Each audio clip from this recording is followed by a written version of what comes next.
नमस्कार, मेरा नाम डॉक्टर नरेश चावला है।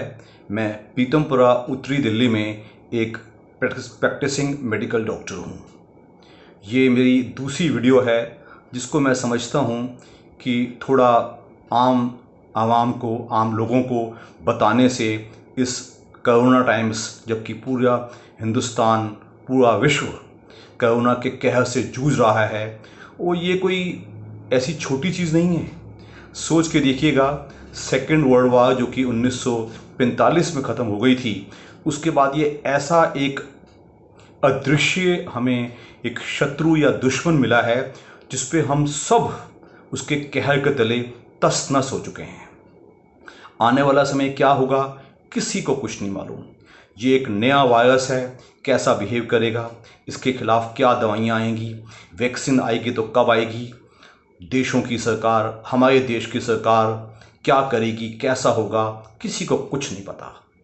बट हम सबको एक चीज़ ज़रूर मालूम है कि हम सब जिंदा हैं, जिंदा दिल हैं, और पूरी लड़ाई कोरोना से कर रहे हैं। और हमें पूरा विश्वास है, अगर देश के 135 करोड़ लोग कोशिश करेंगे, हिम्मत करेंगे, सरकार का सहयोग देंगे, तो मुझे पूरी उम्मीद है आने वाले कुछ हफ्तों या महीनों में हम इस पे विजय अवश्य पालेंगे। कुछ खास बातों पे आते हुए, जैसा कि आप सब जानते हैं कि ये लॉकडाउन 2 चल रहा है जो कि 3 मई तक चलेगा। उस तहत हमारे देश की सरकार का एक ऐलान है कि हम सबको घरों के अंदर रहना चाहिए। घरों के अंदर इसलिए रहना चाहिए कि बाहर किसी से हम अगर मिलते हैं या अकस्मात मिल जाते हैं तो जो स्प्रेड ऑफ डिसीज़, जो बीमारी फैल सकती है, उससे बचने के लिए सबसे आसान उपाय है कि मैं अपने घर में रहूं। जो कोरोना का जो कीटाणु है, जो वायरस है, वो मेरे घर में नहीं आ सकता। अगर मैं उसको घर के बाहर से लेके आऊँगा तो वो मेरी गलती है। तो सबसे पहला जो कहा जाता है, स्टे होम, स्टे सेफ, तो ये सबसे इम्पॉर्टेंट है। सोशल डिस्टेंसिंग यानी कि फिजिकल डिस्टेंसिंग, अगर आपको बाहर जाना भी पड़ जाए तो कम से कम 2 मीटर दूर रहिएगा किसी भी दूसरे इंसान से। तीसरा जो बार बार कहा जा रहा है, अपने हाथों को साफ करना, हैंड वॉश या हैंड सैनिटाइज करना। आपके घर के आसपास की सरफेसेस, कोई भी चीज़ हो, चाहे वो दरवाजे के नॉब्स हों, चाहे वो मेज कुर्सी हो, चाहे कोई आसपास की चीज़ें हों, जिन पे भी हम समझते हैं कीटाणु बैठ सकता है, उनको हमें सैनिटाइज करना चाहिए। तीसरा कफ हाइजीन, और चौथा स्नीज हाइजीन। ये चीज़ें मिनिमम जरूरी हैं। इसके अलावा आज मैं कुछ ऐसी बातें करूंगा जिसके तहत हम 2 चीज़ों से बचेंगे। नंबर 1, ऑलमोस्ट 135 करोड़ लोग पिछले ऑलमोस्ट 25वां दिन आज हो गया घरों पे बैठे हैं। उससे जो एक किस्म की थोड़ा सा मायूसी सी मन में आई है, उसकी बात की जाएगी। और दूसरी बात की जाएगी कि मैं अपने आप को कैसे ताकतवर बनाऊं ताकि बाहर कुछ भी होता रहे, कोरोना या ना कोरोना, मुझ में इतनी ताकतें आ जाएं कि मैं इस बीमारी को आए या ना आए अच्छी तरह इसको झेल सकूं, इसको वार्ड ऑफ कर सकूं। उसमें सबसे इम्पॉर्टेंट रोल आता है हमारी डाइट का। आप सब जानते हैं पिछले कुछ सालों में ऑलमोस्ट मैं कहूँगा 50, 60, 70, 50, 50, 60s में हम एक अच्छे परिवार थे, हम एक संयुक्त परिवार थे, मिलजुल के रहते थे, बड़ों छोटों की इज्जत होती थी, घर का खाना खाते थे, सिंपल खाना खाते थे। पिछले कुछ 5-6 दशकों में जो हमारे देश का पश्चिमीकरण हुआ है, उससे बहुत नुकसान हुआ है। अब हम सिर्फ फास्ट फूड की सोचते हैं, बच्चों को आइसक्रीम ना मिले, बच्चों को पिज़्ज़ा ना मिले, बर्गर ना मिले, मोमोज ना मिले, तो आप सोचिए उससे हमारी चाइल्डहुड ओबेसिटी बढ़ रही थी। बच्चे घर में बैठे रहते थे, या तो वीडियोस थे या टीवी या ऐसी कुछ चीज़ें, उनकी एक्टिविटी ख़त्म हो गई थी।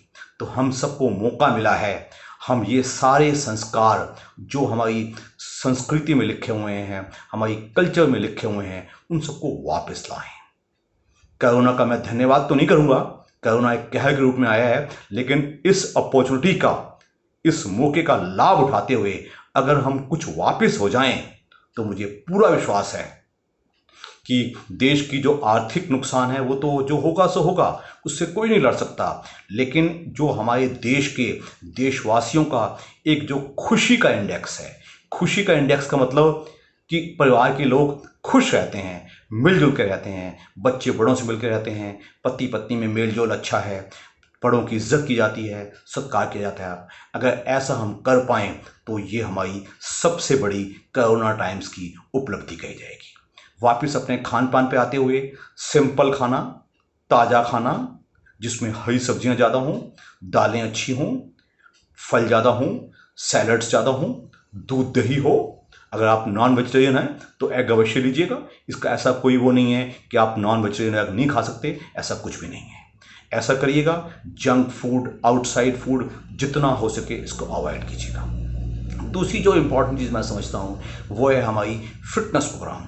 पिछले कुछ समय में आपने देखा होगा कि हमारी ओबेसिटी यानी कि मोटापा बढ़ता चला जा रहा था। उसके लिए मिनिमम एक्सरसाइज करना, चाहे 45-50 मिनट डेली ब्रिस्क वॉकिंग करना, या कोई सिंपल एक्सरसाइजेज करना, या जिम आप नहीं जा पाएंगे, आपके घर में जिम है तो कुछ ना कुछ एक्सरसाइज कीजिएगा। और अगर वो भी ना कर पाएँ तो आप अगर कर सकें तो योगा करें, उससे आपके दिल दिमाग को शांति मिलेगी। ये बहुत ज़रूरी है। तीसरी चीज़ जो मैं आज की तारीख में हम जिस किस्म के पेशेंट्स देख रहे हैं कि घर बैठे बैठे लोगों को ऊबना तो एक बहुत छोटी चीज़ है। 25 दिन जो आदमी सुबह 9 से लेकर रात 7-8 बजे तक काम करता था, उसको 25 दिन तक घर पे बैठाया जा रहा है लॉकडाउन के तहत, जो कि अभी लंबा भी चल सकता है। वो क्या करे? बहुत ज़रूरी है कि वो मायूस ना होवे, ये सोच के देखे कि इसमें आप अकेले नहीं हैं। पूरा हिंदुस्तान का एक एक वासी, पूरे संसार का एक एक वासी, सबका बराबर हाल है। और ये ज़रूरी इसलिए है इससे ताकि कोरोना वायरस का कम्युनिटी स्प्रेड ना होए। आप घर बैठे बैठे पॉजिटिव कैसे हो सकते हैं? अपने दिन को प्लान कीजिएगा, एक रूटीन में बांधिएगा, एक नियमितता में बांधिएगा। थोड़ा बहुत अगर धूप लगवा सकें तो उससे विटामिन डी मिलता है, उससे भी फ़ायदा मिल सकता है। और उससे ऊपर है अपने आप को पॉजिटिव रखिएगा। कैसे पॉजिटिव रखिएगा? नियम है। चाहे आपकी घर की कुछ नियमित कुछ क्रियाएं हैं, जैसे कि आपको घर की कुछ डस्टिंग में, घर के कुछ आम छोटे मोटे कामों में अगर आप व्यस्त हो सकते हैं, घर में आप नई कुकिंग वगैरह को सीखें। इसके अलावा आप कुछ गार्डनिंग कर सकते हैं। इसके अलावा आप कुछ डायरी राइटिंग कर सकते हैं। आपके बरसों के पुराने काम जो आप समझते थे यार मुझे टाइम नहीं मिलता, अब आपको टाइम अच्छा मिल गया है, आप उसको प्लान मैनर में कीजिए। इन छोटी चीज़ों में आपको जो खुशी मिलेगी वो शायद संसार की बड़ी चीज़ों में नहीं है।